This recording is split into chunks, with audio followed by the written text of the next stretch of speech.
কি অবাক হচ্ছেন? আমিও না খুব অবাক হয়েছিলাম খবরটা শুনে। নিজের কানকেও বিশ্বাস করতে পারছিলাম না। একটা কথা কিছুতে একটা মানুষ কতটা নিচে নামলে এমন একটা জঘন্য কাজ করতে পারে।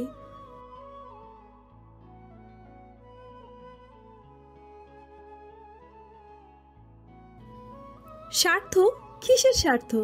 এই স্বার্থের জন্য আপনি আপনার স্বামীকে? স্বামী? কিসের স্বামী? স্বামী হওয়ার কোনো যোগ্যতা কি ওর ছিল? আমি ভালোবাসতাম শোয়েবকে। রিশান খুব ভালো করে জানতো আমি ওকে ভালোবাসি না, তবুও বাবাকে ভুলিয়ে ভালিয়ে বিয়েতে রাজি করিয়ে ফেললো। উনি তো আপনাকে ভালোবাসতেন বলেই। ভালোবাসা মাই ফুট। আমি যত ওকে দূরে সরিয়ে দিতে চাইতাম, ততই আমার কাছে আসার চেষ্টা করতো। রীতিমতো আমার জন্য একটা পেইন হয়ে দাঁড়িয়েছিল। তাও সবটা মেনে নিয়েছিলাম। কিন্তু কিন্তু কি? সেদিন রাতে ড্রাঙ্ক অবস্থায় যখন আমার ইচ্ছের বিরুদ্ধে আমার সাথে, আমি আর নিতে পারলাম না। গুনে গুনে 3টে গুলি করেছিলাম ওর বুকে। আর তাতেও ছি, আপনি কি মানুষ? লজ্জা করেন আপনার এইসব কথা বুক ফুলিয়ে বলতে? না করে না, কারণ এসবের জন্য কখনো আমি দায়ী ছিলাম না। সব কিছুর জন্য দায়ী ছিল আমার ড্যাড আর তোমার বাবা মা। ড্যাডকে তো আমি পরদিনই। কি? তার মানে আপনার বাবাকেও আপনি? কিন্তু সবাই তো জানে। ওনার মৃত্যুটা স্বাভাবিক ছিল, তাই তো? মোটেও না। ড্যাড রিশানের মার্ডারের ব্যাপারটা জেনে গিয়েছিলেন, আর জানার পর উনি আমাকে সাপোর্ট না করে পুলিশে খবর দিতে চাইছিলেন। সেটা তো আমি হতে দিতে পারি না, তাই। কিন্তু বাবা ছিলেন অ্যাজমার পেশেন্ট। আমি সেদিন ওনার রুমে সব দরজা জানলা লক করে রেখেছিলাম, আর কৌশলে ইনহেলারটাও সরিয়ে দিয়েছিলাম। রাতে উনি ঘুমিয়ে পড়তেই বিষাক্ত একটা ধোঁয়া ছেড়ে দিলাম রুমের মধ্যে। ব্যাস, তাতেই কাজ হয়ে গেল। সকালবেলা সবাই জানলো উনি শ্বাসকষ্টের ক্রিয়া বন্ধ হয়ে। কি বলবো ঠিক বুঝতে পারছি না। আমার সামনে যে মানুষটা দাঁড়িয়ে আছে তাকে আর মানুষ বলে মনে হচ্ছে না। মনে হচ্ছে খুব নিকৃষ্ট একটা জন্তু। আর আমার সামনে দাঁড়িয়ে আছে যাকে দেখলে আমার গা ঘিন ঘিন করছে। ড্যাডকে তো তোর শাস্তি দিয়েই দিলাম, কিন্তু শোয়েব আর সোমাকে কি এমনি এমনি ছেড়ে দেব? ভেবেছিলাম তাদেরকেও নিচে হাতেই, কিন্তু তার হলো কই। পুলিশ কিভাবে যেন সবকিছু টের পেয়ে গেল। আমার জেল হয়ে গেল। কিছুদিন পরেই জানতে পারলাম আমি প্রেগনেন্ট। সিদ্ধান্ত নিলাম এই সন্তানই হবে আমার প্রতিশোধের অস্ত্র। ওকে দিয়েই আমি শোয়েব আর সোমার উপর প্রতিশোধ নিব। আর তাই অর্ণিককে আপনি আমার পিছনে? আমি জানতাম শোয়েব আর সোমার একমাত্র দুর্বলতা তুমি, তাই তোমার কিছু হলে তোমার থেকেও বেশি কষ্ট পাবে ওরা। আর দেখো, আজ আমার ধারণা কতটা সত্যি প্রমাণ হয়েছে। ছি, আপনি কি মানুষ? আপনি না অর্ণিকের মা? একবার ভেবে দেখেছেন ও যদি সত্যিটা জানতে পারে তাহলে কি হবে? সত্যি? কোন সত্যি? আরে ও তো রিশান নামের কাউকে চিনেই না। ও তো জানে ওর বাবা ওর জন্মের আগে ওকে ত্যাগ করে চলে গেছে। ওর বার্থ সার্টিফিকেটেও বাবার নামের জায়গায় আবার বাবার নাম দেওয়া আছে। তাহলে কিভাবে জানবে ও?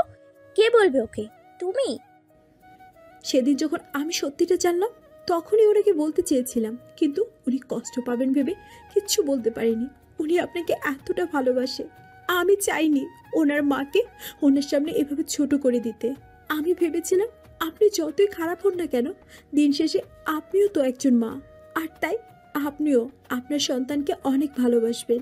কিন্তু কিন্তু এখন আমি শিওর আপনার মতো একজন মানুষ কারো মা হওয়ার যোগ্যতাই রাখে না। তাই অর্ণিকের থেকে আমি আর কিচ্ছু লুকাবো না, সব কিছু খুলে বলবো ওনাকে। আর ও তোমাকে বিশ্বাস করবে? মোটেও না। ওকে আমি এমনভাবে মানুষ করেছি যে ও শুধু আমার কথাই শুনবে। সারা পৃথিবী একদিকে আর আমি অন্যদিকে থাকলেও ও আমার দিকে আসবে। বুঝেছো? সে আমি জানি, আর জানি বলেই। সিজা এবার একটু চুপসে গেল বলে মনে হলো। কি করেছো তুমি? যাতে উনি আপনার কথাগুলো শুনতে পান সেই ব্যবস্থাই করেছি। মানে? শ্রেষ্ঠা এবার ঘরের এক কোণে সেট করা সিসি ক্যামেরার দিকে ইশারা করলো। সেদিন যখন সত্যিটা জানতে পারলাম তারপরই সব ব্যবস্থা করেছি। সিজা এবার সোজা শ্রেষ্ঠার দিকে এগিয়ে গেল, গিয়েই দু হাতে ওর গলা চেপে ধরলো। কি ভেবেছিস তুই আমার এত দিনের সব পরিশ্রম এভাবে নষ্ট করে দিবি? আমি বেঁচে থাকতে তার হতে দেব না। দুটো খুন যখন করতে পেরেছি, আরেকটা করতেও আমার হাত একটুও কাঁপবে না। আরো কিছুক্ষণ হাত পা ছোড়াছুড়ি করে একসময় শ্রেষ্ঠা হাল ছেড়ে দিল। চোখ জোড়া বন্ধ হয়ে আসার আগে ঝাপসাভাবে কারো মুখ ওর চোখের সামনে ভেসে উঠল। নিঃশব্দে দু ফোঁটা জল গড়িয়ে পড়ল ওর দু চোখ বেয়ে। হঠাৎ মনে হলো গলার উপর থেকেও চাপটা কমে আসছে। মৃত্যুর কোলে ঢলে পড়ার আগে হয়তো সবারই এমনটা হয়। ব্যথা বেদনা সবকিছু নিমিষেই স্তিমিত হয়ে আসে। আভা, আমার কথাটা শোনো প্লিজ। এইভাবে পালাচ্ছ কেন? আরে বাবা, আমি তো তোমার স্বামী। আমার সাথে পালিয়ে কোথায় যাবে তুমি? আচ্ছা বাবা, সরি, আমার ভুল হয়ে গেছে। আর কখনো এমন হবে না। প্লিজ একটা বার আমাকে এক্সপ্লেন করার সুযোগ দাও। এক্সপ্লেন? কি এক্সপ্লেন করবে তুমি? কি বা এক্সপ্লেন করার বাকি আছে? আমাদের দেখা হওয়া, কাছে আসা, বিয়ে সব কিছু তো ছিল একটা প্ল্যান। আর সেই প্ল্যানে বোকার মতো আমি জড়িয়ে গেছি। একটা জিনিস কি জানেন মিস্টার রক্তিম? প্ল্যানটা ছিল আপনার পক্ষ থেকে, তাই আপনি যা কিছু করেছেন অনেক হিসাব নিকাশ কষে তারপর করেছেন। আমার তরফ থেকে কিন্তু হিসাব নিকাশের কোনো বালাই ছিল না। আমি যা কিছুই করেছি মন থেকে করেছি। আর তাই মন ভাঙার কষ্টটা কি আমি জানি। আপনি সেটা কখনোই জানতে পারবেন না। আম সরি। আপনার সরি আপনার কাছে রাখুন, ওটা দিয়ে আমার কোনো কাজ নেই। কথাটা শেষ করেই আভা চলে গেল। রক্তিম এখনো ওভাবেই দাঁড়িয়ে আছে। গত দুদিন ধরে আভার পিছু পিছু ঘুরছেও, কিন্তু মেয়েটা ওকে কোনো পাত্তাই দিচ্ছে না। অবশ্য না দেওয়াটাই স্বাভাবিক। ওর সাথে যা যা করেছে তাতে এ তো খুব সামান্য। এর থেকেও বেশি রিয়্যাক্ট করলেও অবাক হওয়ার কিছু ছিল না। একটা দীর্ঘশ্বাস ফেলে ফেরার জন্য পা বাড়ালো রক্তিম। তখনই পেছন থেকে কেউ বলে উঠল, এই যে দুলা ভাই, এইটুকুতেই হাল ছেড়ে দিলেন? চমকে উঠে পিছনে ফিরে তাকালো রক্তিম। দেখলো সেদিনের সেই মেয়েটা দাঁড়িয়ে আছে। আপনি? সে কি দুলা ভাই, এর মধ্যেই ভুলে গেলেন? That's not fair. ঠিক আছে, আবারও মনে করিয়ে দিচ্ছি, আমি ত্রিনা, আবার রুমমেট প্লাস ক্লাসমেট। সরি, আমি আসলে ইটস ওকে, আমি কিছু মনে করিনি। এখন বলেন তো, আপনি এখানে কি করছেন? আই মিন, আপনার এখানে আসার উদ্দেশ্যটা কি? কি আবার আভাকে ফিরিয়ে নিয়ে যাওয়া। তা এখন কি করবেন ভাবছেন?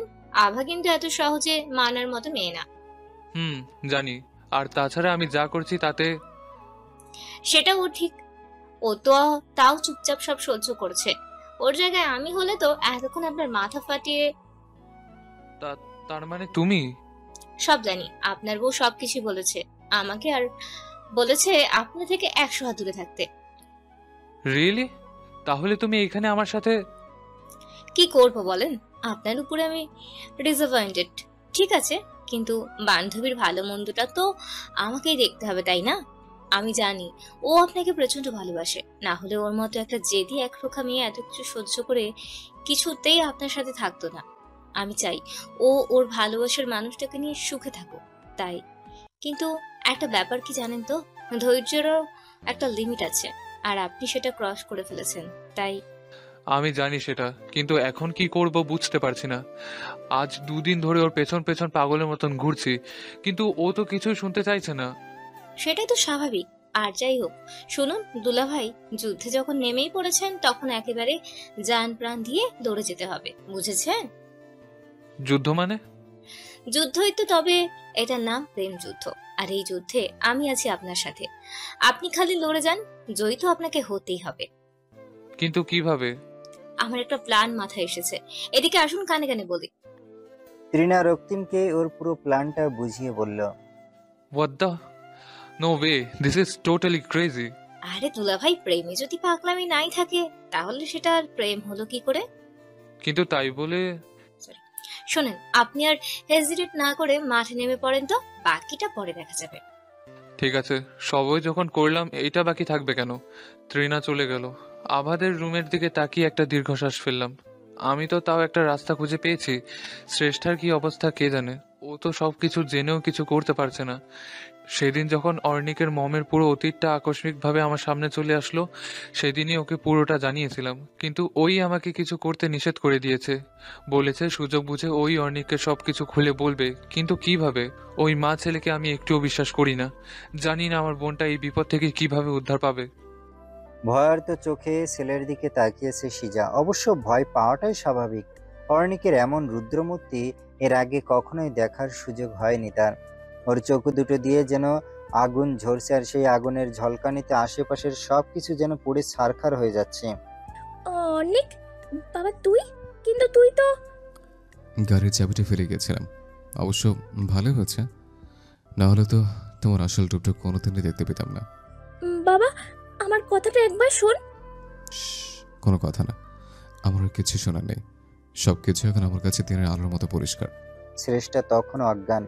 অর্ণিক ওকে সযত্নে কোলে তুলে নিল, তারপর নিজের রুমে এনে বিছানায় শুয়ে দিল। ওর একটা হাত নিজের দু হাতে শক্ত করে ধরে রেখেছে, যেন ছেড়ে দিলেই পালিয়ে যাবে। আই এম সরি, প্লিজ আমাকে ক্ষমা করে দিও। দুপুরের ঘুমটা বাঙালির একটা বদভ্যাস বলা যায়। সহজ বাংলায় একে বলে ভাত ঘুম। রোজকার মতো আজকেও ঘুমটাকে অ্যাভয়েড করতে পারেনি আভা। ঘন্টাখানেক ঘুমানোর পর উঠেই এক মগ কফি বানিয়ে নিয়ে ব্যালকনিতে চলে গেল। আর গিয়ে যা দেখলো তাতে তো ওর চোখ ছানা বড়া। যে গতিতে এসেছিল আর দ্বিগুণ গতিতে আবারও রুমের দিকে ছুটল। তৃণা, ওঠ না দোস্ত, তৃণা, তৃণা। একরকম লাফ দিয়ে উঠে বসলো তৃণা। আভার দিকে তাকিয়েই চমকে উঠল। কিরে কি হয়েছে? তোকে এমন দেখাচ্ছে কেন? বাজিস কোনো স্বপ্ন দেখেছিস নাকি অন্য কিছু? ওসব পরে হবে, আগে আমার সাথে চল প্লিজ, সর্বনাশ হয়ে গেছে। সর্বনাশ? কিসের সর্বনাশ? আরে বাবা বলবি তো কি হয়েছে? এত প্রশ্ন না করে চুপচাপ চল না আমার সাথে, তাহলেই তো দেখতে পাবি। ঠিক আছে চল। তৃণাকে সাথে নিয়ে আভা আবারও ব্যালকনিতে চলে আসলো। বাসার সামনের রাস্তায় চোখ পড়তেই পুরো ব্যাপারটা ক্লিয়ার হয়ে গেল তৃণার কাছে। রাস্তার পাশে একটা বিশাল বড় ব্যানার আর কয়েকটা বড় বড় প্লাকার্ড নিয়ে বসে আছে রক্তিম। ব্যানারটাতে পরিষ্কার বাংলায় লেখা বউ উদ্ধার অভিযান। এবার আপনারাই বোঝেন প্লাকার্ডগুলোতে ঠিক কি কি লেখা থাকতে পারে। মোট কথা আমাদের রক্তিম অনশন ধর্মঘট শুরু করেছে। আভাকে ফেরত না নিয়ে কিছুতেই এখান থেকে যাবে না। দেখছিস শয়তানটা এসব কি শুরু করেছে, আমাকে বোধহয় আর কোনোদিনও শান্তিতে থাকতে দেবে না। আরে বাস, আমাদের দুলাভাইটা তো দেখছি হেপি জোস। আমি তো খালি একটু হিন্টস দিয়েছিলাম, উনি যে এত তাড়াতাড়ি অ্যাকশনে চলে আসবেন ভাবিনি। জিও দুলাভাই জিও। তার মানে এসব তোর প্ল্যান? তা হতে যাবে কেন? সবই তো দুলাভাই নিজেই করেছে, আমি তো জাস্ট একটু ইশারায়। ছি তৃণা, তুই আমার বান্ধবী হয়ে। আরে বাবা বান্ধবী বলেই তো এসব করলাম। আমি না বুঝলে তোর মনের কথাটা কে বুঝবে বলতো? আমি তো জানি মুখে যতই না না করিস, মনে তো ঠিকই দুলাভাইকে দেখে অনেক খুশি হয়েছিস। খুশি? তোর মাথাটাই খারাপ হয়ে গেছে। সে তুই যাই বলিস, আমি তো ফুললি দুলাভাইকে সাপোর্ট করবো। কি দুলাভাই করছিস? একটু পরে যখন বাড়িওয়ালি এসে ঘাট ধরে বাসা থেকে বের করে দেবে, তখন দেখবো তোর এই দুলাভাই কই থাকে। এর মধ্যে আবার বাড়ি ওলি আসছে কোথা থেকে? আসছে কোথা থেকে? বাড়ির সামনে ভিড়টা দেখেছিস? বাঙালির অভ্যাস জানিস না? ফ্রিজে তামাশা দেখতেই এরা কতটা ভালোবাসে, তা তো জানিস। আর এখানে যা হচ্ছে তা তো নাটকের থেকে কোনো অংশে কম না। তা যা বলেছিস, এটা নাটক না সিনেমা। তা বুঝতে যখন পাচ্ছিস তখন তোর ওই সাদের দুলাভাইকে গিয়ে বল এসব বন্ধ করতে, নাহলে কিন্তু খুব খারাপ হয়ে যাবে। Okay ma'am. কিছুক্ষণ পর তৃণা রক্তিমের কাছে গিয়ে লম্বা একটা সালাম দিয়ে বসলো। রক্তিমও সালামের উত্তর দিয়ে শুকনো একটা হাসি দিল। সে কি দুলাভাই এমন মন খারাপ কেন? আরে বাবা এত তাড়াতাড়ি হাল ছেড়ে দিলে হবে? আরে বাবা বউ উদ্ধার অভিযান বলে কথা, এত তাড়াতাড়ি তো আর সফলতা আসবে না, তার উপর আপনার যে অভিমানী বউ। তার মানে আমি ঠিক ডিসিশনে নিয়েছি। 100%। আমি তো ভাবতেই পারিনি আপনার মাথায় এমন একটা ফার্স্ট ক্লাস আইডিয়া আসবে। তাহলে সফলতার সম্ভাবনা আছে বলছো? আলবাত আছে, তবে আপনাকে লেগে থাকতে হবে। শুরুতে বাধা আসবে, তবে বাধা? জি বাধা। আপনার উনি তো রেগে মেগে একেবারে জ্বলন্ত উল্কাপিণ্ড হয়ে আছেন, যে কোনো সময় ছিটকে আপনার দিকে এসে পড়তে পারে। তাহলে? ভয় পাবেন না দুলাভাই, আপনি চালিয়ে যান, আমি আছি আপনার সাথে। এই বলেই তৃণা রক্তিমের পাশে বসে পড়ল। উপর থেকে আভা এসব দেখে তো রেগেমেগে অস্থির। ওর ইচ্ছে করছে দুটোরই মাথায় বড় সাইজের দুটো বাঁশ ভাঙতে, কিন্তু হঠাৎই দরজায় কেউ নক করলো। আভা যা ভেবেছিল তাই বাড়িওয়ালি একেবারে চোখ মুখ শক্ত করে দাঁড়িয়ে আছে। আভাকে দেখেই একেবারে ওর উপরেই ফেটে পড়ল। আই মাইয়া, এসব কি হইতাছে? তোমরা কি আমার বাড়িটারে চিড়িয়াখানা বানাইয়া ফেলবা নাকি? এইসব রং তামাশার মানেটা কি? আসলে আন্টি। তোমারই সকাল পর্যন্ত টাইম দিতাছি, এইসব নাটক শেষ কর, না হইলে কিন্তু আমি পুলিশ ডাকমু, আর তোমাগরেও এই বাড়ি ছাড়া কইরা ছাড়মু। বাড়িওয়ালি চলে গেল। আভার সময় নষ্ট না করে নিচে চলে গেল। এসবের মানে কি? কি শুরু করেছেন আপনি? আমাকে কি বাড়ি ছাড়া করে তবেই দম নেবেন? আভাকে দেখেই রক্তিমের চোখে মুখে খুশির ঝলক দেখা গেল। বাড়ি ছাড়া আবার আমি কখন করলাম? তুমিই তো আমাকে ছেড়ে তোমার নিজের বাড়ি ছেড়ে এই ভাড়া বাড়িতে এসে উঠেছো। দেখো আভা, আমি জানি আমি যা করেছি তাতে আমার কঠিন শাস্তি পাওয়া উচিত, কিন্তু তাই বলে তুমি আমাকে এইভাবে শাস্তি দিবে? আমার ভুল হয়ে গেছে, আমায় মাফ করে দাও প্লিজ, আমার সাথে ফিরে চলো। কখনো না, আমি কিছুতেই আপনার সাথে যাব না। এখনো সময় আছে। নিজে যদি ভালো চান তাহলে সব কিছু গুটিয়ে ফেলে এক্ষুনি এখান থেকে চলে যান, তাতে আপনারই ভালো। নাহলে বাড়িওয়ালি বলেছে পুলিশে খবর দেবে। পুলিশ? এই আভা, এটা একটু বেশি বাড়াবাড়ি হয়ে যাচ্ছে না? বাড়াবাড়ি? এটা যদি বাড়াবাড়ি হয় তাহলে উনি যেটা করেছেন সেটা কি? আমি তো জাস্ট আপনাকে সাবধান করতে এসেছিলাম। এখন আপনিই দেখেন কি করবেন। আমার আর কিচ্ছু বলার নেই। আভা ফিরে যাওয়ার জন্য পা বাড়ালো। অ্যাটলিস্ট তুমি যে আমার প্রতি কনসার্ন তাতেই আমি খুশি। মানে? মানে এই যে পুলিশ আসবে শুনে তুমি আমার কাছে ছুটে এসেছো, আমার যাতে কিছু না হয় সেই ভয়ে আমাকে সাবধান করতে এসেছো। ওই আশাতেই থাকেন।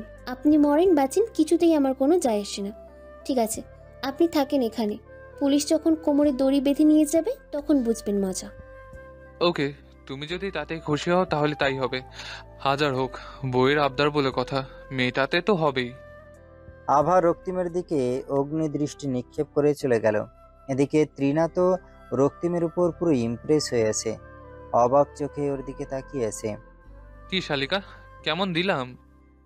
আরে দুলা ভাই জাস্ট ফাটিয়ে দিয়েছেন, চালিয়ে যান, জয় আপনারই হবে। বলছো, কিন্তু পুলিশ আসলে...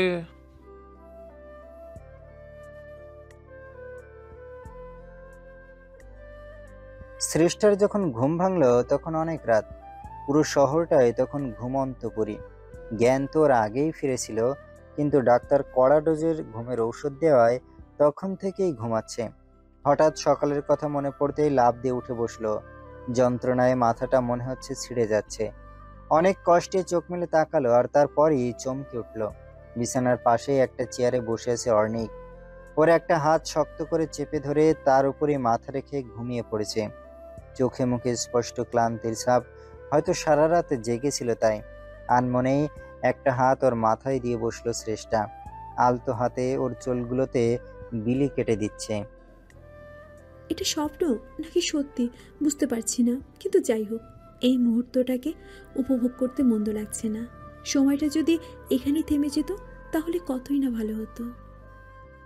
হঠাৎ ঘুম ভেঙে গেল অর্ণিকের। শ্রেষ্ঠাকে এভাবে বসে থাকতে দেখে ব্যস্ত ভঙ্গিতে ওর দিকে এগিয়ে গেল। একে তুমি?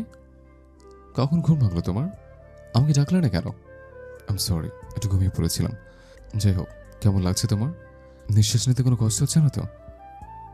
আর কোথায় কি কোনো ব্যথা পেয়েছো? পেলে পড়ো, আমি এক্ষুনি ডক্টর আনার ব্যবস্থা করছি। কি হচ্ছে কিছুই বুঝতে পারছে না শ্রেষ্ঠা। অবাক চোখে অর্ণিকের দিকে তাকিয়ে আছে। ওর মনে হচ্ছে ভয়ঙ্কর সুন্দর কোনো স্বপ্ন দেখছে। আনমনেই নিজের হাতে একটা চিমটি কাটলো, আর তাতেই চমকে উঠলো।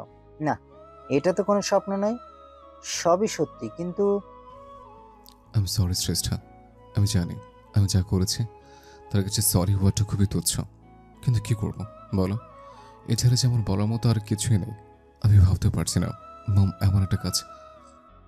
হঠাৎ করেই শ্রেষ্ঠার কাছে সবকিছু পরিষ্কার হয়ে গেল। তার মানে সকালে আপনি আমাকে, তার মানে তো আপনি সব সব শুনেছি আমি। আমি ভাবতে পারছি না মম এমন নিজেকে খুব তুচ্ছ মনে হচ্ছে। আমি এমন একজন মায়ের সন্তান। অর্ণিকের দু চোখ বেয়ে অশ্রুজল গড়িয়ে পড়ছে। শ্রেষ্ঠা ঠিক কি করবে বুঝতে পারছে না। এই মানুষটাকে যে কোনোদিন এভাবে ভেঙে পড়তে দেখবে স্বপ্নেও ভাবেনি কখনো। কিছু না ভেবেই পরম মমতায় ওকে বুকে জড়িয়ে নিল। অর্ণিকও শক্ত করে আঁকড়ে ধরল ওকে, যেন ছেড়ে দিলেই পালিয়ে যাবে। চারিদিকে এখনো ঘুটঘুটে অন্ধকার, তবে আর একটু পরেই ভোরের আলো ফুটতে শুরু করবে। বালিশে হেলান দিয়ে আধশোয়া হয়ে বিছানায় বসেছে শ্রেষ্ঠা। ওর কোলে মাথা রেখে ঠিক বাচ্চাদের মতো করে ঘুমোচ্ছে অর্ণিক। চাইলেই ওকে সরিয়ে দিয়ে শান্তি পায় ঘুমোতে পারত শ্রেষ্ঠা, কিন্তু কেন যেন মানুষটার প্রতি আজ প্রচন্ড রকমের একটা মায়া হচ্ছে। যাই হোক, কিছুক্ষণের মধ্যেই ফজরের আজান শোনা গেল। অনিচ্ছা সত্ত্বেও অর্ণিককে সরিয়ে দিতে বাধ্য হলো শ্রেষ্ঠা। অজু করে নামাজে বসলো। অন্য দিনের থেকে আজ মোনাজাতে একটু বেশি সময় নিল। ততক্ষণে ভোরের আলো ফুটতে শুরু করেছে। নামাজ শেষ করে আবারও অর্ণিকের দিকে ফিরে তাকালো শ্রেষ্ঠা। অর্ণিক এখনো গভীর ঘুমে। আর সময় নষ্ট করলো না শ্রেষ্ঠা। অর্ণিকের কপালে একটা উষ্ণ পরশ বুলিয়ে দিয়েই বেরিয়ে পড়ল। বাসার সামনে বেশ হইচই শোনা যাচ্ছে, মনে হচ্ছে কিছু একটা গোলমাল হচ্ছে। অনেকটা বিরক্তি নিয়েই বিছানায় উঠে বসলো আভা। চোখ দুটো এখনো বন্ধ। তৃণা, এই তৃণা, কি হচ্ছে একটু দেখ না তৃণা। তৃণার কোনো সাড়া শব্দ না পেয়ে চরম রকমের বিরক্তি নিয়ে চোখ মেলে তাকালো আভা। গেল কোথায় বান্দরনিটা? আর এই চেঁচামেচি, মানুষগুলোর আক্কেল হলো না কিন্তু। হঠাৎই থমকে গেল আভা। কালকের কথা মনে পড়তে এই ব্যালকনির দিকে দৌড় দিল। বাসার সামনে বিশাল জটলা। শোরগোলের কারণটাও এটাই। আর কিছু না ভেবেই ওদিকে ছুটল আভা। হ্যাঁ, ঘটনার সূত্রপাত রক্তিমকে ঘিরেই। সকাল থেকে এলাকার মানুষ ওকে এখান থেকে সরানোর চেষ্টা করছে, কিন্তু রক্তিমও নাছোড় বান্দা। সবার সামনে ঘোষণা করে দিয়ে বসেছে আভাকে ছাড়া এক পাও নড়বে না। পরিস্থিতিকে আরো অশান্ত করে তুলেছে এলাকার এক প্রেমিক সংঘ। তারা রক্তিমের সাথে একাত্মতা ঘোষণা করে ওর সাথে অবস্থান নিয়েছে। এলাকায় বয়োবৃদ্ধ আর গণ্যমান্য ব্যক্তিবর্গ কিছুতেই ওদেরকে সরাতে পারছে না। সব মিলিয়ে যাকে বলে একেবারে যুদ্ধ অবস্থা। আভাকে নিয়েই এত কিছু, অথচ ও এসবের কিছুই জানে না। তৃণার মুখে পুরো ঘটনা শুনে রীতিমতো ভিমড়ি খাওয়ার মতো অবস্থা হলো ওর। কিছুক্ষণ চুপ থেকে ছুটে গেল রক্তিমের দিকে। রক্তিমও হাসি মুখে ওর দিকে এগিয়ে আসলো। এসবের মানে কি? আর কত ছোট করবে তুমি আমাকে? সবার সামনে আমাকে এমন হাসির পাত্রী বানিয়েও তোমার শান্তি হচ্ছে না? এখন আবার পুরো এলাকায় এমন অশান্তি ছড়াচ্ছ? কি প্রমাণ করতে চাইছো এসব করে? এটাই যে আমি ভুল করেছি। তোমার সাথে প্রেমের অভিনয় করতে করতে নিজের অগোচরে তোমার প্রেমে পড়ে গেছি। অনেক ভালোবাসি তোমাকে। তোমাকে ছাড়া এক মুহূর্ত ভাবতে পারি না। নিজেকে শূন্য শূন্য মনে হয়। এসব কাব্যিক ভাষা না নিজের কাছে রাখেন। আমাকে ওসব বলে কোনো লাভ হবে না। আর প্লিজ ফর গডস সেক এখান থেকে যান। No way. যদি যেতে হয় তাহলে তোমাকে সাথে নিয়ে যাব, তার আগে না। আশ্চর্য, এটা কোন ধরনের পাগলামি? এটা প্রেমের পাগলামি সুন্দরী। ও, তুমি তো বুঝবে না। ওসব আপনি বোঝেন, আমার বুঝি কাজ নেই। আর হ্যাঁ, আপনার যা ইচ্ছা হয় করেন, আমার কোনো যায় আসে না। পুলিশ এসে যখন কোমরে দড়ি বেঁধে নিয়ে যাবে তখন বুঝবেন মজা। আচ্ছা ঠিক আছে, তুমি যদি তাতে খুশি হও তাহলে তাই হবে। আভা আর কিছু না বলে রেগেমেগে রুমের দিকে ভুলে গেল। কিছুক্ষণ পর তৃণা একরকম ছুটতে ছুটতে রুমে এসে ঢুকলো, কিন্তু কিছু বলার আগেই পুলিশের গাড়ির সাইরেন শুনতে পেল আভা। এক মুহূর্ত দেরি না করে দুজনেই ছুটে বেরিয়ে গেল। আভার ধারণায় ঠিক, বাড়িওয়ালি আন্টি সত্যি সত্যি পুলিশে খবর দিয়েছেন, আর তারা এলাকার শান্তি শৃঙ্খলা ভঙ্গের দায়ে রক্তিমকে অ্যারেস্ট করতে এসেছে। আন্টি তো এতটা বাড়াবাড়ি করে ফেলবেন ভাবতেই পারেনি আভা। যাই হোক, পুলিশ কিছু করার আগেই রক্তিমকে টেনে এক সাইডে নিয়ে আসলো আভা। রক্তিমের দিকে রাগি রাগি মুখ করে তাকাতেই দেখলো ওর চোখে মুখে দুষ্টুমির হাসি। মনে হচ্ছে যেন পুরো ঘটনায় সেই মজা পাচ্ছে। কি আশ্চর্য, এভাবে হাসির কি হলো?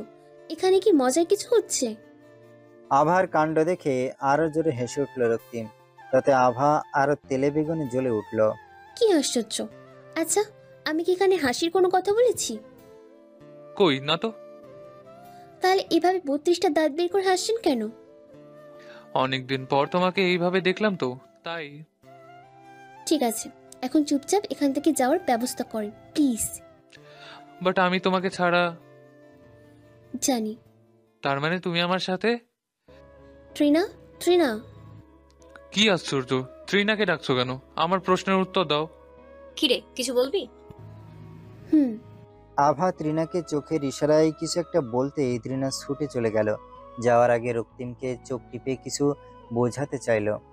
রক্তিম তখন না বুঝলেও একটু পরে যখন তৃণা আভার ব্যাগটা এনে ওর হাতে ধরিয়ে দিল, তখন আর বুঝতে একটু কষ্ট হলো না। কিন্তু ওর আনন্দ উদযাপনে ঠান্ডা পানি ঢেলে দিল আভা। যেতে রাজি হয়েছি বলেই ভাববেন না আপনার সব আবদার মেনে নিয়েছি। জাস্ট ওর কোনো ঝামেলা চাইছি না তাই। আপাতত ওতেই হবে, বাকিটা পরে দেখা যাবে। কি হলো, স্ট্যাচুর মতো দাঁড়িয়ে থাকলেন কেন? গেলে চলেন, না হলে কিন্তু আমি আবার ফিরে চলে যাব। এই না না, আমি আসছি তো। আজ যেন একটু বেশিই দেরিতে ঘুম ভাঙল অর্ণিকের। বিছানায় উঠে বসতেই কালকের ঘটনাগুলো মাথায় বিদ্যুতের মতো খেলে গেল। না না, এসব কিছুতেই সত্যি হতে পারে না। সব একটা দুঃস্বপ্ন, ভয়ঙ্কর রকমের বাজে একটা দুঃস্বপ্ন। ফ্রেশ হয়ে নিচে নামলো অর্ণিক। পুরো বাড়িটাই একেবারে ফাঁকা। বাড়িতে কেউ থাকে বলেও মনে হচ্ছে না। মম তো দূরে থাকে, শ্রেষ্ঠাকেও কোথাও দেখা যাচ্ছে না। বাহির বাড়ির দিকে চলে গেল অর্ণিক। বাহাদুর বাগানে ফুল গাছগুলোতে পানি দিচ্ছে, ওদিকে এগিয়ে গেল অর্ণিক। বাড়িতে কাউকে দেখছি না যে, গেল কোথায় সবাই? যে বড় ম্যাডাম তো কাল রাইতেই বেরোয় গেছেন, কইছেন ফিরবেন কদিন পর। আর শ্রেষ্ঠা? বৌমনিও তো সে ভোরবেলায় চলে গেলেন। চলে গেলেন মানে? অত সকালে কোথায় গেল? আর তোমরা এবার যেতে দিলে কেন? হে ডার আমি কমু তা যাওনের আগে আপনারা এটা দিতে কইয়া গেছেন। কি এটা?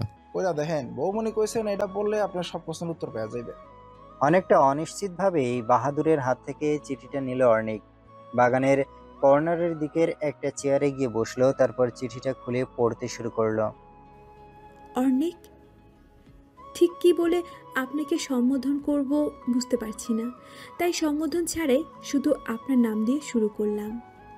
আজ আমার খুব আনন্দের একটা দিন, কারণ আজ আমি সব কিছু থেকে মুক্তি হতে চলেছি। কি অবাক হচ্ছেন? আসলে অবাক হওয়ার কিছুই নেই। আমি জানি আপনি আমাকে ভালোবেসে বউ করে আনেননি, হয়তো কখনো ভালোবাসবেন না। শুধুমাত্র প্রতিশোধের খাতিরে আমাকে এই বাড়িতে এনেছিলেন। প্রথমত, যেদিন এই বাড়িতে পা রেখেছিলাম সেই দিন থেকে আপনার অত্যাচার মুখ বুঝে সহ্য করেছি।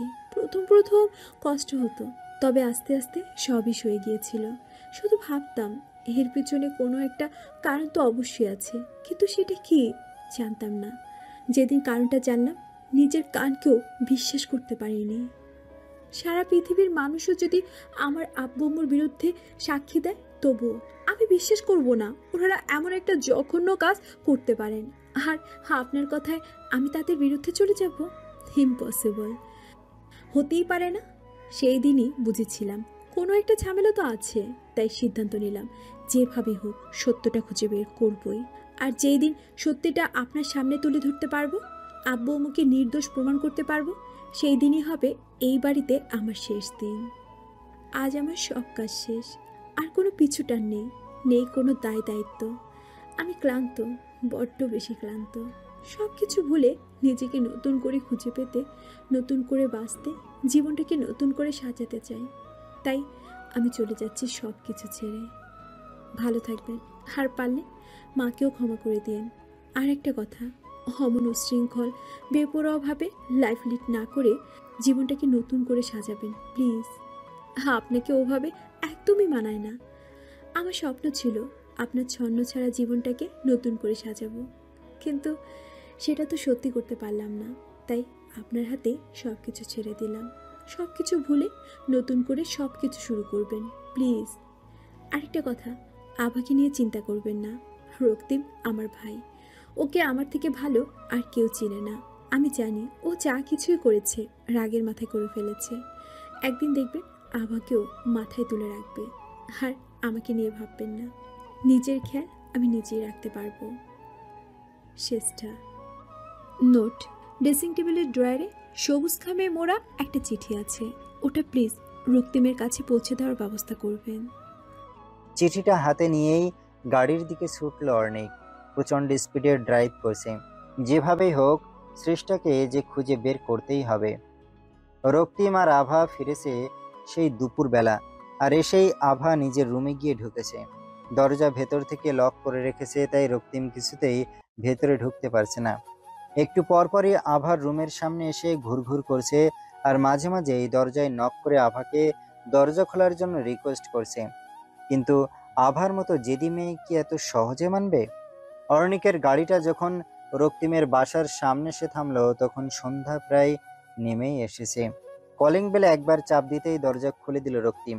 দরজায় শোয়েবকে দাঁড়িয়ে থাকতে দেখে রাগ আর ঘৃণার সংমিশ্রণে অদ্ভুত একটা চাহনিতে ওর দিকে তাকালো। অর্ণিকের কণ্ঠ শুনেই দরজা খুলে বেরিয়ে আসলো আভা, কিন্তু ভাইয়ের দিকে একবার চোখ পড়তেই চমকে উঠল। ভাইয়া, তোর এই অবস্থা, কি হয়েছে তোর? এমন লাগছে কেন? আভার কথা শুনে অর্ণিকের দিকে ভালো করে খেয়াল করলো রক্তিম। পরনে একটা ট্রাউজার, উস্কো খুস্কো চুল, চোখ মুখ কেমন যেন ফ্যাকাশে দেখাচ্ছে। দেখেই বোঝা যাচ্ছে সারাদিনে কিছুই মুখে তোলেনি। যারা অর্ণিককে চেনে তারা খুব ভালো করেই জানে এসবের কোনো কিছুরই ওর বৈশিষ্ট্য নয়। অজানা এক আশঙ্কায় বুকের ভেতর মোচড় দিয়ে উঠল রক্তিমের। আপনি আপনি এখানে কি করছেন? স্ট্রেসটা স্ট্রেসটা কি এখানে এসছে? মানে এইসব কি বলছেন আপনি? কোথায় শ্রেষ্ঠা? ওকে হতে পাওয়া যাচ্ছে না। সারাদিন ধরে সব জায়গায় পাগলের মতো খুঁজছি ওকে, কিন্তু অর্ণিকের কথা শেষ হওয়ার আগেই ওর উপর ঝাঁপিয়ে পড়ল রক্তিম। আভা কোনো রকমে দুজনকে আলাদা করলো। রক্তিম প্লিজ একটু শান্ত হয়ে বসো। আর ভাইয়া, কি হয়েছে একটু খুলে বলতো। পকেট থেকে দুটো খাম বের করলো অনেক। একটা রং গাঢ় সবুজ আর একটা নীল। দুটো খামই বাড়িয়ে দিল রক্তিমের দিকে। কিছুক্ষণ পর খাম দুটো হাতে নিয়ে চুপচাপ বসে আছে রক্তিম। তিনজনের কেউই কোনো কথা বলছে না। খাম দুটো আভার দিকে বাড়িয়ে দিয়ে অর্ণিকের দিকে একবার তাকালো রক্তিম। তারপর একটা দীর্ঘশ্বাস ফেলে বেরিয়ে পড়লো ঘর থেকে। 5 বছর পর প্রতি বছরের মতো এবারের ন্যাশনাল বিজনেস কনফারেন্সটাও হচ্ছে বাণিজ্য নগরী চট্টগ্রামের নামকরা এই 5 স্টার হোটেলে। গত 4 বছর যাবৎ এই কনফারেন্সের নিয়মিত সদস্য অর্ণিক হাসান, এসএ ইনস্ট্রাকশনের মালিক। কি অবাক হচ্ছেন? ভাবছেন অর্ণিকের তো চৌধুরী গ্রুপ অফ ইন্ডাস্ট্রিজকে রিপ্রেজেন্ট করা উচিত, তাহলে এই এসএ ইনস্ট্রাকশন আবার কোথা থেকে আসলো? অবাক হওয়ার কিছু নেই, এটা অর্ণিকের নিজের কোম্পানি। শ্রেষ্ঠ চলে যাওয়ার পর থেকে এই চৌধুরী গ্রুপ অফ ইন্ডাস্ট্রিজের সাথে সব সম্পর্ক ছিন্ন করে দিয়েছে ও সিজার সাথেও কোনো যোগাযোগ রাখেনি। কারণ একটাই, এত কিছুর পরেও উনি নিজের অপরাধ কোনোভাবেই স্বীকার করেননি। শ্রেষ্ঠ চলে গেছে 5 বছর আগে। গত 5 বছর ধরে পাগলের মতো খুঁজছে ওকে, কিন্তু কোনোভাবেই ওর কোনো খোঁজ পায়নি। 5 বছর আগের অর্ণিকের সাথে এই অর্ণিকের কোনো মিলই নেই। নতুন এই অর্ণিকের দিন শুরু হয় সূর্য ওঠার আগে। প্রতিদিন সবার আগে অফিসে গিয়ে উপস্থিত হয় অর্ণিক। অফিসের কাজের ব্যাপারে প্রচন্ড রকমের স্ট্রিক্ট, চুল পরিমাণ ভুল ত্রুটিও বরদাস্ত করে না। প্রয়োজন ছাড়া কারোর সাথে একটা কথাও বলে না। নিজেকে সারাদিন কাজের মধ্যে ডুবিয়ে রাখে। অফিস স্টাফরা অর্ণিককে প্রচন্ড রকমের ভয় পায়। আড়ালে আবডালে ওকে সবাই হিটলার, মনস্টার এসব নামে ডাকে। হয়তো এজন্যই সদ্য শুরু করা বিজনেসটা দেখতে না দেখতে সাফল্যের শীর্ষে পৌঁছে গেছে। এসবই হয়েছে শ্রেষ্ঠার জন্য। ও চলে যাওয়ার পরই অর্ণিক বুঝেছে ওকে ঠিক কতটা ভালোবাসে। গত 5 বছরে ওকে ছাড়া প্রতিটা মুহূর্ত ওর কাছে নরকবাসের সমান। ওকে ভুলে থাকতেই সারাদিন নিজেকে কাজের মাঝে ডুবিয়ে রাখে। কাজের বাইরে যেটুকু সময় পায় শ্রেষ্ঠাকে খোঁজার চেষ্টা করে। বাড়ি ফিরে গভীর রাতে আর ফিরেই শ্রেষ্ঠা আর ওর বিয়েতে তোলা একমাত্র ছবিটা বুকে জড়িয়ে ঘুমিয়ে পড়ে। গত 5 বছর ধরে এভাবেই চলছে অর্ণিকের দিনকাল। কনফারেন্স শুরু হওয়ার কিছুক্ষণের মধ্যেই বিরক্ত হয়ে গেল অর্ণিক। চুপচাপ বেরিয়ে পড়লো ওখান থেকে। পাহাড়ি এলাকা, তাই বেশ নিরিবিলি আর সুন্দর। কিছুদূর এগোতেই একটা জায়গায় চোখ আটকে গেল ওর। ছোট্ট একটা পার্কের মতো কিছু একটা দেখা যাচ্ছে। ওদিকে এগিয়ে গেল অর্ণিক। নিরিবিলি একটা জায়গা দেখে বসে পড়লো। তুলতুল, কোথায় যাচ্ছ? এদিকে এসো বলছি, না হলে কিন্তু তোমার কান মলে দিব। আধো আধো ভাবে বলা কথাগুলো কানে আসতেই ওদিকে তাকালো অর্ণিক। ছোট্ট ফুটফুটে একটা বাচ্চা, বয়স বছর 4 মতো হবে হয়তো। ছোট্ট একটা বিড়াল ছানার পিছু পিছু ছুটে বেড়াচ্ছে। আশেপাশে আর কাউকেই দেখা যাচ্ছে না। মেয়েটার মায়াভরা মুখটা যেন ওকে চুম্বকের মতো আকর্ষণ করছে। সেই টানেই ওকে কাছে ডাকলো অর্ণিক। এই খুকি, একটু দিকে আসবে? বাচ্চাটা বিড়ালটাকে কোলে নিয়ে অর্ণিকের কাছে চলে আসলো। আপনি আমাকে খুকি বললেন কেন? আমার নাম কিন্তু খুকি না। ও, তা কি নাম তোমার? বলবো না। কেন? আম্মু অপরিচিত কারোর সাথে কথা বলতে নিষেধ করেছে, তাই। ওর কথা শুনে অর্ণিক অনেক কষ্টে হাসি চেপে রেখেছে। এইটুকু মেয়ের এমন পাকা পাকা কথা শুনে বেশ মজা পাচ্ছে ও। হুম, ঠিক আছে, তাহলে এক কাজ করি, আগে আমরা পরিচিত হই, তারপর তো কথা বলবে। হুম, আচ্ছা, ভেবে দেখবো। আমি অর্ণিক হাসান, তুমি আমাকে অর্ণিক আঙ্কেল বলে ডাকতে পারো। এখানে ঘুরতে এসেছি কয়েকদিনের জন্য। এবার কি তোমার নামটা বলা যায়? হ্যাঁ, যাই, আমি তাহিয়া তাজরিন কথা, আর ও হচ্ছে তুলতুল, আমার বেস্ট ফ্রেন্ড। হুম, বুঝলাম। নামের সাথে অনেক বেল। তা কথা মামুনি, তুমি কি এখানে একা এসছো? তোমার সাথে তো কাউকে দেখছি না। একা কেন আসবো?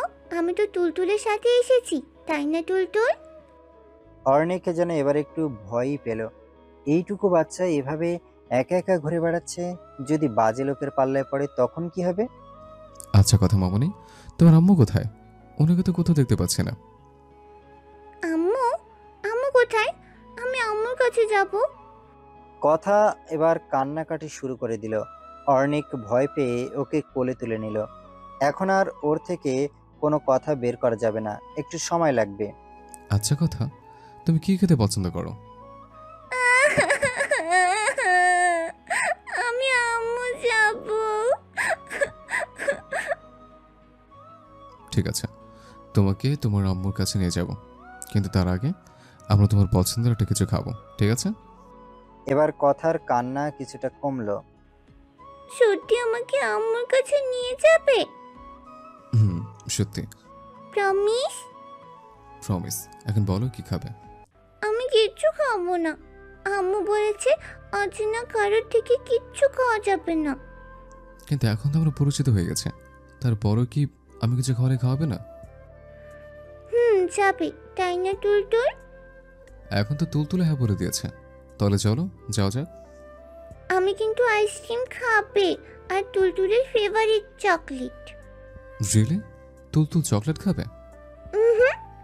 খাবো তো আমি, ও শুধু দেখবে। ওর কথা শুনে আবারও হেসে ফেলল অর্ণিক, প্রাণ খোলা হাসি। শ্রেষ্ঠা চলে যাওয়ার পর থেকে ওর মুখে এমন হাসি কেউই আর দেখতে পায়নি। এলোমেলোভাবে হাঁটাহাঁটি করছে শ্রেষ্ঠা, চোখে মুখে স্পষ্ট আতঙ্কের ছাপ। পুরো স্কুল, প্লেগ্রাউন্ড সব জায়গায় খোঁজা শেষ, কিন্তু কথার কোনো খোঁজ খবর এখনো পাওয়া যাচ্ছে না। দুশ্চিন্তায় যখন ও পাগল প্রায়, তখনই কেউ একজন এসে ওর কাঁধে হাত রাখলো। লোকটার নাম শাহেদ জামান। মানুষটাকে দেখে শত দুশ্চিন্তার মাঝেও যেন আশার আলো দেখতে পেল শ্রেষ্ঠা। ছুটে গেল ওর দিকে। দেখো না, কথা কি কোথাও পাওয়া যাচ্ছে না। আমি সেই কখন থেকে খুঁজছি, কিন্তু ও তো আমাকে না বলে কখনো কোথাও যায় না। তাহলে আজ কেন? কুল ডাউন শেষটা, এত অস্থির হলে তো চলবে না। চিন্তা কেন করছো? আমি তো আছি, ওকে ঠিক খুঁজে বের করব। সত্যি বলছো? সত্যি। কিছুক্ষণ পর শাহেদকে হন্তদন্ত হয়ে ছুটে আসতে দেখেই ওর দিকে ছুটে গেল শ্রেষ্ঠা। কি হলো, কোনো খবর পেলে? পেয়েছি, কিন্তু কিন্তু কি, কোনো খারাপ খবর নয় তো? অনেকটা সেরকমই বলতে পারো। মানে? শেষটা, একটু শান্ত হয়ে আমার কথাটা শোনো, আর প্লিজ এক্সাইটেড হয়ে যেও না। কি হয়েছে বলবেন তো? সামনে চায়ের রেস্টুরেন্টের মালিক বলছিল ঘন্টা দুয়েক আগে নাকি অপরিচিত একজন মানুষের সাথে কথাকে যেতে দেখেছে। অপরিচিত? আর কিছু বলার আগেই শ্রেষ্ঠা জ্ঞান হারালো। শাহেদ ছুটে গিয়ে ওকে দুহাতে জড়িয়ে নিল।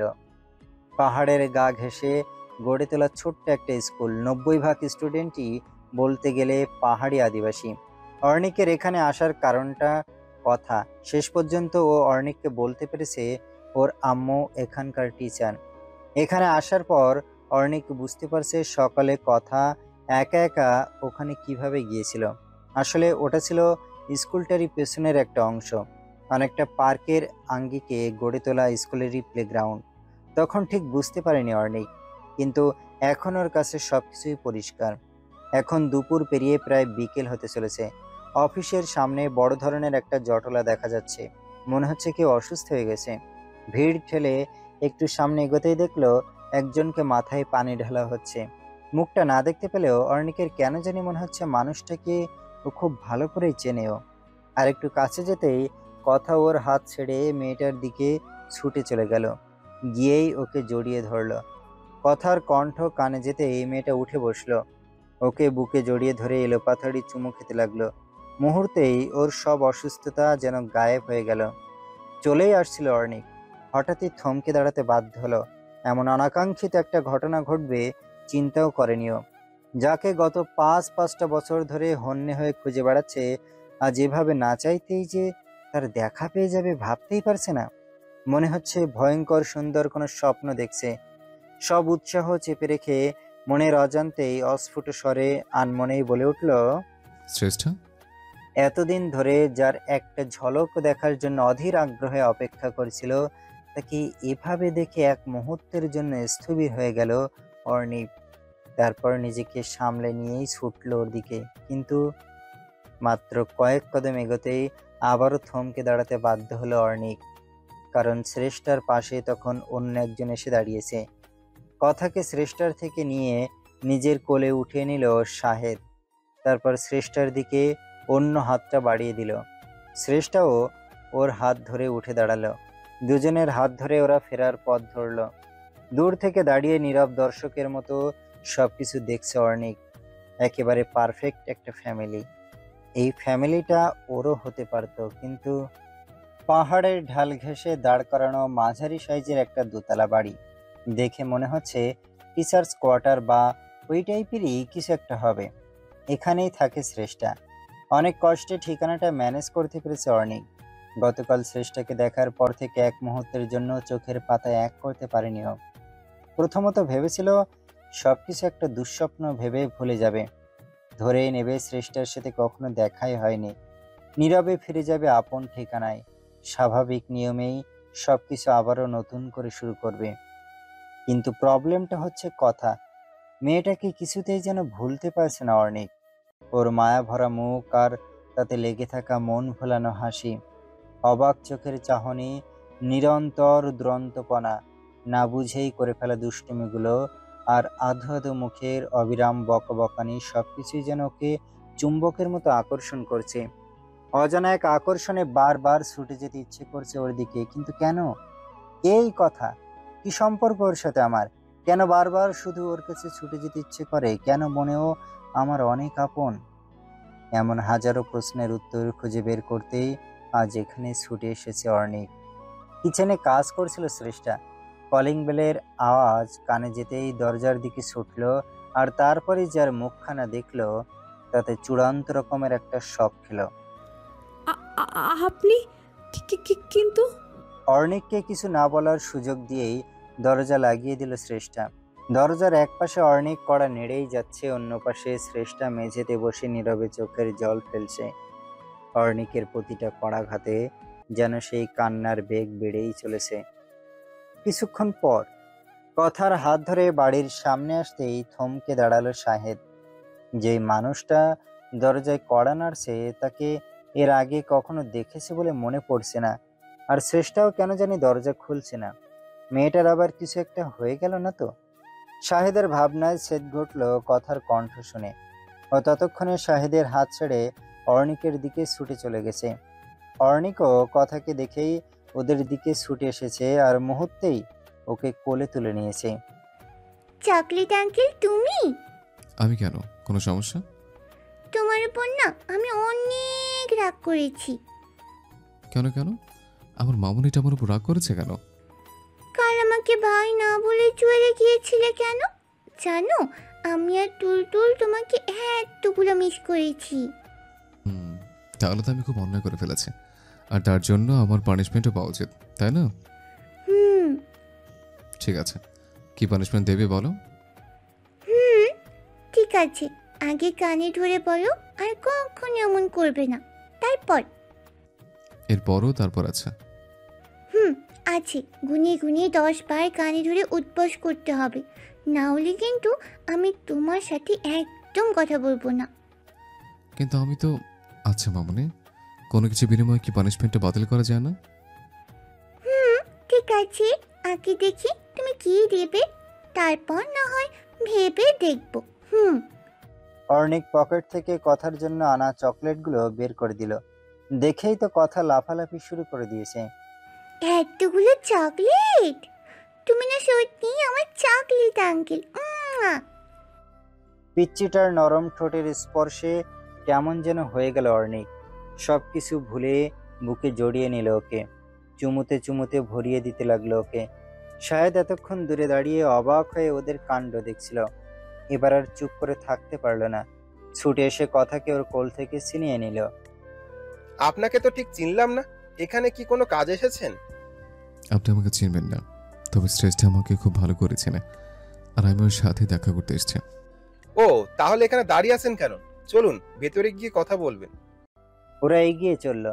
কথার মিষ্টি কণ্ঠে আম্মু ডাকটা শুনেই দরজা খুলে দিল শ্রেষ্ঠা।